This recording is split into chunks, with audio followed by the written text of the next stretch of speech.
Damai sejahtera Allah yang melampaui segala akal, itulah yang memelihara hati dan pikiranmu di dalam Kristus Yesus Tuhan kita. Amin. Selamat hari Minggu, saudaraku. Mari kita menerima firman Tuhan yang menjadi landasan khotbah di minggu ke-17 sesudah Trinitatis hari ini, yaitu dari kitab Mazmur pasal 104, ayat pertama hingga ayat ketiga, ditambah dengan ayat 13 hingga ayat 24. Saya akan bacakan untuk kita. Pujilah Tuhan, hai jiwaku. Tuhan Allahku, Engkau sangat besar. Engkau yang berpakaian keagungan dan semarak, yang berselimutkan terang seperti kain, yang membentangkan langit seperti tenda, yang mendirikan kamar-kamar lotengmu di air, yang menjadikan awan-awan sebagai kendaraanmu, yang bergerak di atas sayap angin.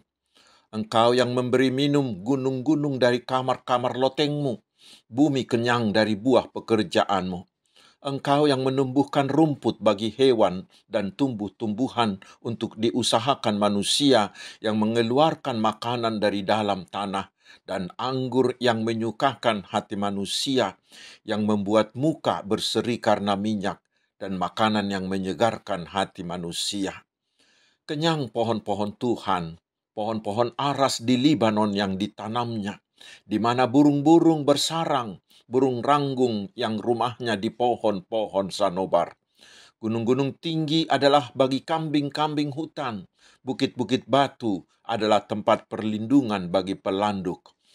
Engkau yang telah membuat bulan menjadi penentu waktu, matahari yang tahu akan saat terbenamnya.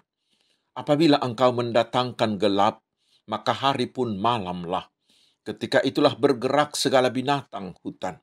Singa-singa muda mengaum-aum akan mangsa dan menuntut makanannya dari Allah.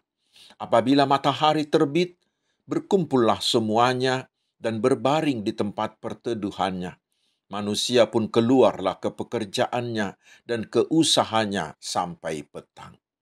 Betapa banyak perbuatanmu ya Tuhan, sekaliannya kau jadikan dengan kebijaksanaan, bumi penuh dengan ciptaanmu. Demikian firman Tuhan. Saudara-saudara yang telah diberkati oleh Tuhan kita Yesus Kristus, mari kita coba tanya diri kita masing-masing. Apakah kita pernah mengagumi tubuh kita sendiri? Mengapa itu perlu? Karena di dalam tubuh kita itu ada jutaan saraf, jutaan otot yang sangat halus, tetapi tersusun rapi. Organ tubuh yang tersusun rapi sehingga bisa melakukan fungsinya sedemikian rupa yang membuat kita tetap sehat dan hidup. Tubuh kita itu sangat luar biasa, saudaraku. Semuanya itu sudah lebih dari cukup untuk menunjukkan kebesaran Sang Pencipta kita. Karena siapakah yang mencipta tubuh kita itu? Lalu sekarang pertanyaannya, apakah yang sudah kita lakukan terhadap Sang Pencipta kita itu? Saudaraku, itulah ajakan pemazmur ini, agar kita mau mengagumi Sang Pencipta. Pemazmur memberi hatinya mengagumi semua ciptaan Tuhan. Lalu dia berkesimpulan, hikmat Sang Pencipta itu tidak tertandingi oleh siapapun. Karena itulah di ayat 24 pemazmur mengatakan, betapa banyak perbuatanmu ya Tuhan, sekaliannya kau jadikan dengan kebijaksanaan, bumi penuh dengan ciptaanmu. Secara simbolik di ayat 3 sampai ayat 5, pemazmur menggambarkan Tuhan Pencipta seperti pemilik rumah yang mengontrol seluruh isi rumahnya. Tuhan membuat terang menjadi selimutnya, langit sebagai tendanya, air menjadi kamar-kamarnya, awan-awan sebagai kendaraannya, dan membuat angin sebagai suruhannya, serta api sebagai pelayannya. Dan di ayat 13 hingga 23, pemazmur sangat mengagumi perbuatan Tuhan atas binatang dan tumbuh-tumbuhan. Tuhan mengalirkan air dari kamar-kamarnya untuk memberi minum gunung, sehingga bumi menjadi kenyang, sehingga tumbuh-tumbuhan menjadi tumbuh subur di sana, yang menjadi makanan bagi binatang di sana. Tuhan memberi airnya kepada tanah, sehingga tanah menjadi subur. Sehingga tumbuh-tumbuhan tumbuh subur di sana yang menjadi makanan manusia. Tumbuh jugalah anggur dan zaitun yang menghasilkan anggur dan minyak zaitun yang menyukakan hati manusia. Tumbuh pula lah pohon-pohon yang menjadi tempat bersarangnya burung-burung, dan gunung-gunung menjadi rumah bagi kambing hutan dan pelanduk. Tuhan juga membuat matahari dan bulan menjadi penentu musim. Ayat 20. Tuhan mengatur semua ciptaannya sehingga bisa bermutualisme, simbiosis, saling menguntungkan. Saudaraku, adakah Allah lain yang bisa membuat hal seperti itu? Pasti tidak. Karena itulah pemazmur mengajak kita menyerukan, pujilah Tuhan hai jiwaku, engkau sungguh besar.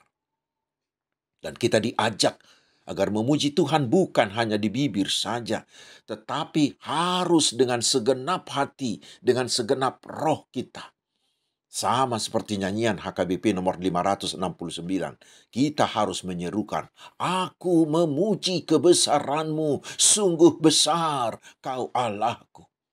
Dan itulah yang menginspirasi Franz Joseph Haydn mengubah lagu Creation itu. Saudara-saudaraku, itulah ajakan Tuhan bagi kita di minggu ekologi ini. Agar kita mau mengagumi alam ciptaan Tuhan, terutama ciptaannya atas tubuh kita. Karena bila kita masih bisa bernafas, bisa bekerja, dan hidup hingga hari ini, bukankah karena ada Tuhan yang mencipta, yang menenun, yang merangkai, yang mengendalikan semua organ tubuh kita, termasuk otot dan saraf-saraf kita, yang jumlahnya jutaan itu.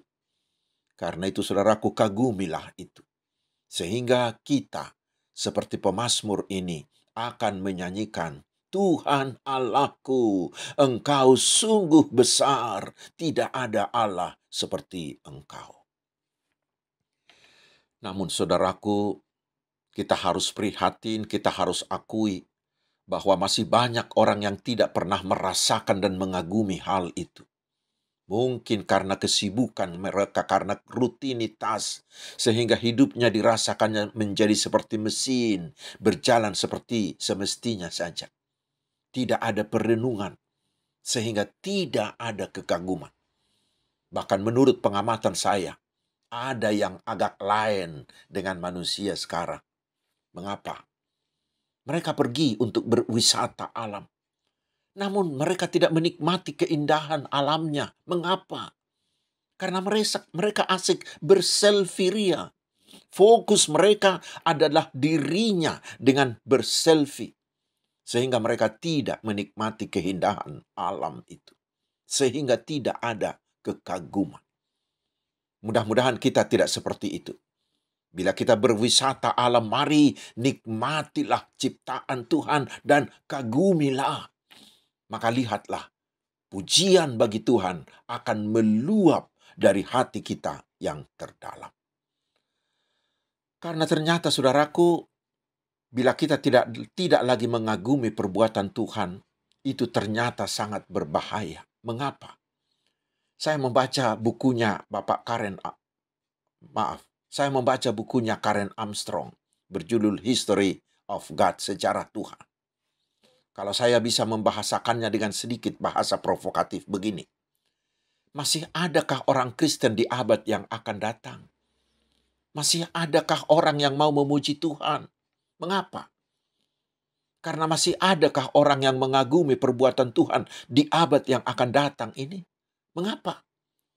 Karena oleh kehebatan perkembangan ilmu pengetahuan dan teknologi yang dicapai oleh manusia, manusia bisa saja merasa tidak lagi memerlukan Tuhan.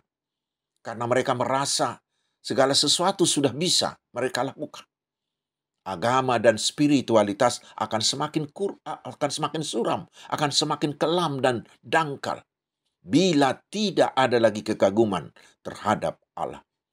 Karena itu Karen Armstrong mengatakan, tugas kita sekarang adalah membangun teologi yang membuat orang terus semakin membangun kekaguman kepada Tuhan, yang membawa manusia kepada kedalaman jiwa, kepada misteri Allah.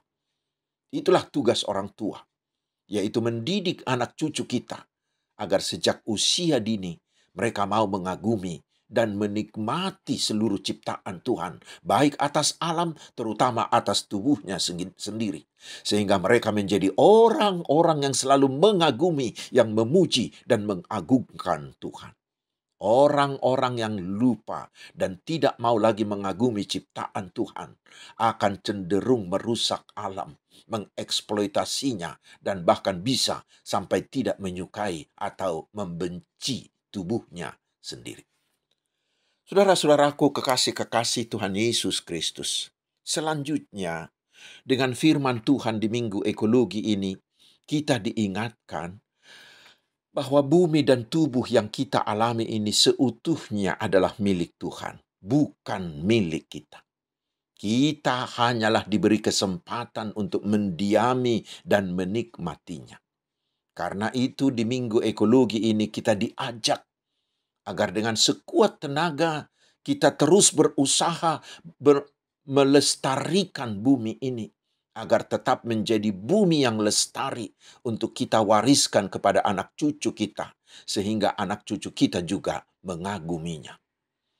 Namun kenyataannya, saudaraku, bumi kita sekarang sudah sangat dirusak oleh orang-orang rakus. Mereka serakah, ingin mengeruk untung sebanyak-banyaknya untuk dirinya dan keturunannya dengan menggunduli hutan, merusak hutan, mendatangkan polusi, mendatangkan pencemaran air, dan lain-lain. Di tahun 2022 lalu, dikatakan hutan yang hilang sudah sebesar 11 kali luas lapangan bola setiap menit. Kementerian dan lembaga di Indonesia serta Konsorsium Biologi Indonesia di tahun 2023 lalu menyebutkan Indonesia tengah menghadapi apa yang disebut triple planetary crisis, ditandai dengan kenaikan suhu tahunan sekitar 0,3 hingga 1,4 derajat Celcius. Keanekaragaman hayati yang hilang sekitar 17% atau dengan setara dengan 15.336 spesies hilang. Dan yang ketiga, dalam kontribusi terhadap polusi udara global, negara kita Indonesia termasuk golongan 6 besar.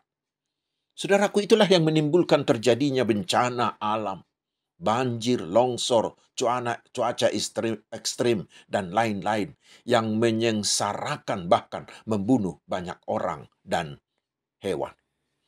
Karena itulah saudaraku, di Minggu Ekologi ini, kita harus berdoa berseru-seru kepada Tuhan agar Tuhan menobatkan mereka-mereka.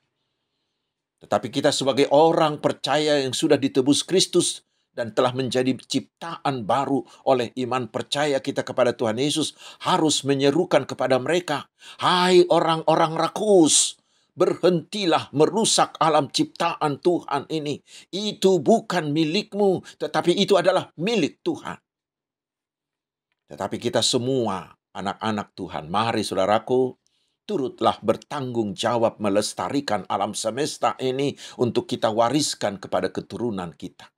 Bila kita merusaknya sekarang, maka kita akan mewariskan kepada mereka bumi yang bopeng-bopeng, yang sudah hancur lebur. Sehingga nanti anak-anak cucu kita tidak mau lagi mengagumi ciptaan Tuhan. Karena itu di Minggu Ekologi ini hendaklah kita semua berkomitmen untuk turut berbuat, untuk turut melestarikan alam semesta titipan Tuhan ini. Mulailah dari dirimu sendiri. Mulailah dari hal-hal kecil. Gunakan sumber daya alam sehemat-hematnya. Hemat menggunakan air. Katanya lebih hemat kalau kita memakai shower. Hemat listrik, hemat bahan bakar fosil, hemat menggunakan kertas. Kurangi penggunaan plastik. Tetapi terapkanlah dalam hidupmu 3R. Yaitu reuse, menggunakan kembali barang-barang yang masih bisa dimanfaatkan. Reduce, mengurangi segala sesuatu yang mengakibatkan sampah. Serta recycle, melakukan daur ulang sampah. Sedapat mungkin saudaraku, setiap orang tanamlah pohon satu batang setiap tahun.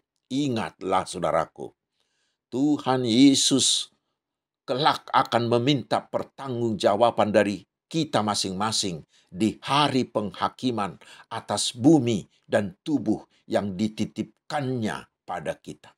Karena itu, selagi kita masih hidup, teruslah turut melestarikan bumi, merawat tubuh sebagai bukti bahwa kita adalah ciptaan baru di dalam Tuhan Yesus.